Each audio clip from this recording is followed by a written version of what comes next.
Jeux Olympiques Paris 2024, nous y sommes toujours. Bonsoir Patrick. Bonsoir. Ah, bonsoir tout le monde. Pour ceux qui regardent les Jeux Olympiques 2024, certainement vous avez entendu. S'abonner aussi, hein. Faut le dire. Ah, n'oubliez pas. Ouais. Abonnez-vous. Abonnez-vous. Ouais. Sinon, on ne continue pas. On va continuer. On va continuer. Ah, oui. Pour ceux qui ont vu les Jeux Olympiques 2024, naturellement, vous avez pas manqué le fait qu'il y a un Français qui est en train de battre les records, Léon Marchand. S'il continue ainsi, il va même dépasser la légende vivante, le poisson vivant, Michael Phelps. Je crois pas. Il ne faut pas le comparer aux mauvaises personnes. C'est comme ces basketteurs souvent qui à NBA, on les compare directement à Jordan ou bien à LeBron James. Bon, tu trouves juste que c'est juste tôt de le comparer? Oui, je crois pas que c'est pas le même phénomène. Non, absolument pas. Parce qu'il a gagné absolument 2 médailles d'or le même jour. Ça fait début quand même. C'est très bien, oui, ouais. C'est très bien. Mais la boxe, c'est des grands champions. La natation, des grands champions. Ouais. Il y a Michael Phelps qui est presque, bon, pour moi, presque intouchable. Tu as Ian Thorpe, l'Australien, qu'on oublie. Il y a beaucoup de gens. Il y a beaucoup de gens avant d'arriver à Michael Phelps. Il fallait le comparer. Il y a quand même des étapes. Hein. Ah non, c'est juste que le fait qu'il soit là encore dans 4 ans. Ah ouais. Il soit jeune. Michael Phelps a fait comme ça pendant plusieurs années. On lui souhaite ça. C'est ce qu'on lui souhaite. Ce succès-là. Et même s'il n'arrive pas à ça, c'est déjà très bien. Justement, même toujours dans les jeux, je suis certain qu'il y a des gens qui n'ont pas vu un match de boxe, pas comme les autres. D'une transja avec une autre personne. Ouais, j'attendais que je regarde ce sujet. Donc je vous propose de regarder. Je pense qu'ils avaient déjà, ils ont annoncé ça dès le début. Il faut qu'on regarde. Je vous propose de regarder ceci. Même si on avait annoncé ça dans le début, dans la cérémonie d'ouverture, où on voyait quand même des transjas, on voyait des images pas très nettes. Bon, pour nous autres, hein. Pas très net pour vous autres. Hein. Ah ouais. Ok, attention de lancer d'abord le truc. Ça prend, ouais. Ah, ok. Voilà l'image. Ok. Regardons ensemble. Ah,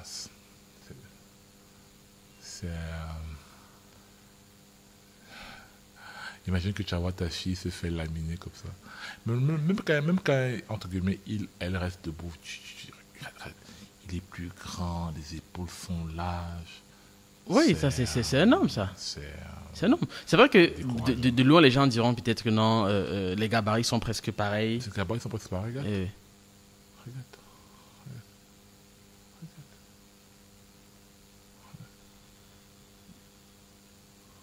Bon, enfin, j'aimerais vraiment qu'on éclaircisse la situation. Ouais. Est-ce que c'est une femme qui a pris les hormones pour devenir un homme? Ou alors c'est juste une femme? Il faut d'abord que les gens comprennent quelque chose par rapport à ce qu'on appelle transgenre. Transgenre, ça ne veut pas dire que la personne a pris des hormones. Absolument pas. Le transgenrisme, c'est le fait de se sentir intérieurement comme une femme. Ça n'a rien à voir avec les capacités physiques, etc. De se sentir comme une femme. Oui, c'est-à-dire que si quelqu'un se sent comme une femme, je peux être comme ça, et je dis que je me sens être une femme, je suis immédiatement qualifié considéré comme une femme. Transgenre, oui. Oui, voilà. Donc, je n'ai pas besoin de faire une opération de sexe, une opération d'ablation, prendre des hormones, etc.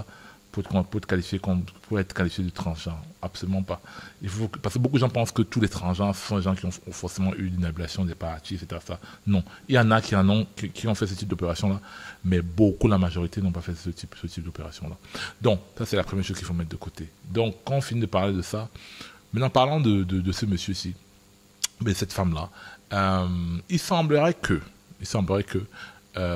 l'IBA, International Boxing Association, qui est l'organe qui régit normalement les combats de boxe international, qui donne les titres des champions du monde, etc. Même comme il y a plusieurs d'autres corps, avait disqualifié ou bien cet Algérien-là, parce qu'après les tests, il s'était avéré qu'il a les chromosomes XY. Donc c'est un homme. Jusqu'à preuve du contraire, jusqu'à aujourd'hui, on sait que les chromosomes XY, ce sont les chromosomes qui sont liés aux hommes. Voilà. Il paraît que lui dit qu'il a été élevé comme une femme, etc. Mais factuellement, c'est un homme. Tu vois, c'est un homme. C'est un homme, il a les chromosomes d'un homme, tu vois. Et aujourd'hui, il combat comme des femmes. Il a tabassé cette femme-ci. Et aujourd'hui, il y a l'israélienne. Pourquoi tu dis tabassé, il a battu? Il faut voir comment elle est démoralisée. Mais et ensuite, maintenant, il y a l'israélienne là, qui a abandonné aussi face à lui. Face à lui ou elle, c'est même son lui, elle, etc. Donc c'est ça. Bon, justement, je pense que c'est un problème au niveau du comité olympique parce qu'on ne devrait pas quand même accepter d'accepter. Même si je décide aujourd'hui que je me sens femme, si on m'emprisonne, on ne doit pas me mettre dans la prison des femmes. Non, mais tu sais qu'aujourd'hui, il y a la discussion. Moi, je vais te prendre le côté, parce qu'il faut regarder tous les deux côtés. Hein. Les gens transgenres vont te dire que, les gens qui sont pour ça vont te dire que, bah, il y a des femmes qui sont fortes, il y a des femmes qui tapent les hommes. Oui, oui. Donc, pourquoi est-ce que tu empêcherais cette femme homme de compétir? Bon, peut-être pas l'empêcher, mais je pense qu'il faudrait bien réglementer. Bon, déjà que, enfin, je suis contre. Parce que je crois tout à l'heure, tu parlais du fait qu'il y a les hommes se développent jusqu'à l'âge, ou du moins, qu'on accepte pour ceux qui se développent jusqu'à l'âge de la puberté. Oui, généralement, en fait, la règle, c'est celle-ci. C'est qu'il disait que ceux qui ont traversé la puberté, n'est-ce pas, ceux qui ont traversé la puberté en tant qu'hommes doivent avoir un traitement hormonal avant de compétir dans les compétitions féminines. Tu vois ce que je veux dire? Oui. Mais ça ne change en rien, les acquis, parce que la capacité pulmonaire à fixer notamment le CO2, à fixer l'oxygène, hein, c'est différent pour une femme. La capacité à brûler la graisse, c'est différent d'un homme à une femme. La densité des os, différent d'un homme. La récupération, il y a beaucoup. La récupération, il y a tellement de paramètres qui font qu'un homme est largement supérieur à une femme. Dans une question d'athlétisme. Et juste pour dire que c'est pas les femmes, c'est pas les hommes qui ont dit ça. Serena Williams, qui était championne incontestée de tennis, avait dit un jour dans une interview que si elle compétit, il arrivait qu'elle compétisse chez les hommes, elle ne serait même pas 60e mondiale. Waouh. Elle serait dans les 100e mondiales. Parce que ce n'est pas le même sport. C'est pas le même niveau. Ce n'est pas le même sport. C'est pas le même niveau. C'est pas le même sport, tu vois. Donc, en regardant même d'abord, quand on regarde... Ça, c'est quand la politique... Un peu comme la cérémonie de d'ouverture, tu vois. Quand la politique entre dans le sport. Dans le sport. Oui, vas-y. Donc, quand on regarde les différents records, les records sont tellement différents, que ce soit les records chez les hommes, que ce soit chez les femmes. Il y a une grande différence. Donc, on ne pourrait pas comparer l'homme et la femme. Je vais te faire voir ceci. Ça, c'est l'olympisme avant. Tu vois les femmes là. Oui. Tu vois comment ils tiraient les femmes étaient de leur côté. Voilà les hommes à l'époque. Ça, c'est 1908, je pense. 1920. On va regarder. Début des années 1900. Ça, c'est le cheval d'assaut. Voilà comment les Jeux Olympiques ont commencé. Avant que la politique ne vienne entrer dans cette histoire. Les femmes faisaient leur truc. Elles faisaient l'archer. Tu vois comment elles étaient bien habillées. Bon.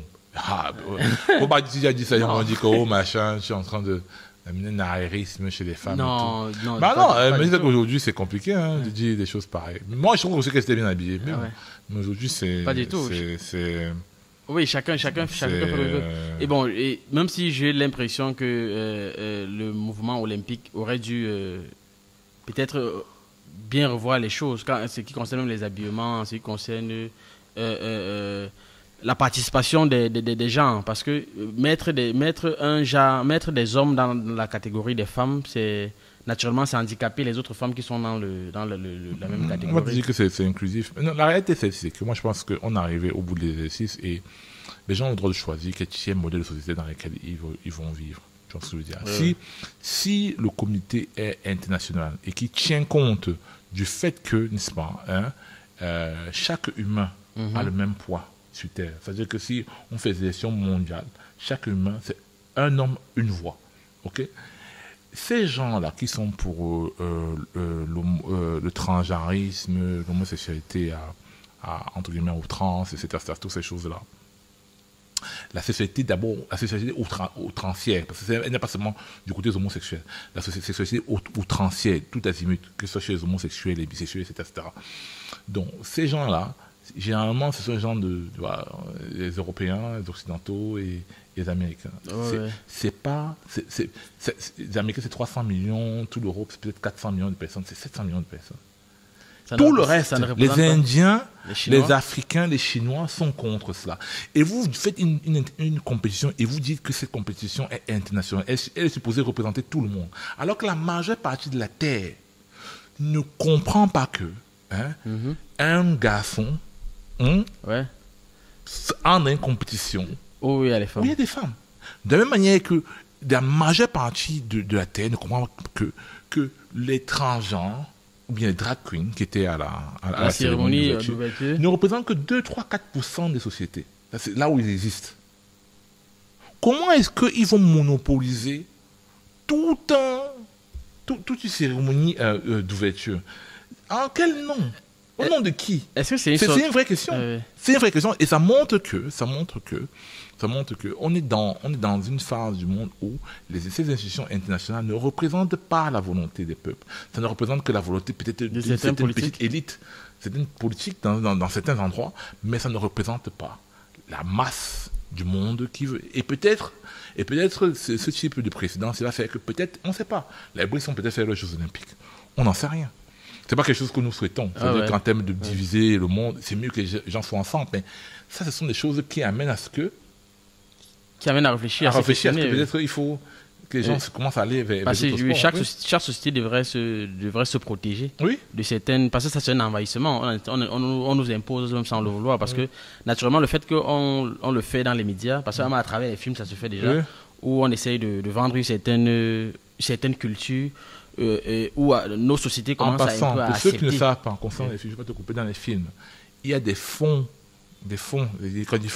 financiers pour la diversité, pour l'inclusion. C'est-à-dire que quand vous faites un scénario, vous leur envoyez le scénario. S'il y a des homosexuels, des femmes noires qui sont des chefs de société, etc., ils vous financent. Ou bien ils peuvent réécrire votre scénario pour inclure ce type de personnage-là, et puis vous financent. Donc ce n'est pas un hasard que vous voyez par exemple sur Netflix de plus en plus de films avec les films, parce que les gens cherchent le financement. Et difficilement ils ont les mauvais rôles. Parce que jusqu'ici, je n'ai pas encore vu un film avec soit un homosexuel, soit un transgenre, qui est Chebandi, ou du moins qui a le mauvais rôle. Oui, généralement, on les met en rôle de pacificateur. Exactement, pour qu'il soit aimé, qu'on essaye d'accepter progressivement et peut-être les intégrer aussi chez nous. Bon, on n'est pas contre eux, on n'est pas contre leur mouvement, mais on est juste en train d'essayer d'ouvrir les yeux à ceux qui... C'est même pas seulement d'être con, on demande simplement, ce n'est pas une question de compter, on est dans c'est la politique. Les gens ont le droit d'avoir des opinions, on n'a pas jugé les opinions des uns et des autres. Les gens ne sont pas pour ça. Pour la majeure partie ce qu'on appelle aujourd'hui le sud global, entre guillemets les non-blancs, ne sont pas pour ça. C'est factuel. Maintenant, au nom de quel internationalisme ils sont capables d'imposer ça au reste de la Terre en se taguant des oripeaux de l'internationalisme? Non, ils ne représentent pas la majeure partie des gens. L'Europe et l'Amérique, ce n'est pas 1 milliard de personnes, à peine 1 milliard de personnes. Tout le reste ne veulent pas ça. Mais ils réussissent quand même. Ah bon, au niveau de la com, c'est un vrai problème. Pas mal pour la com, les gars. Bravo. Pas mal pour la com. Bravo, parce que... bravo. Je prie quand même pour les filles qui vont se faire laminer pendant le truc là. Mais... Non, en même temps, c'est que... c'est l'enjeu précédent. Elles ont une bonne raison. Non, c'est que je me suis battu contre un homme. Donc...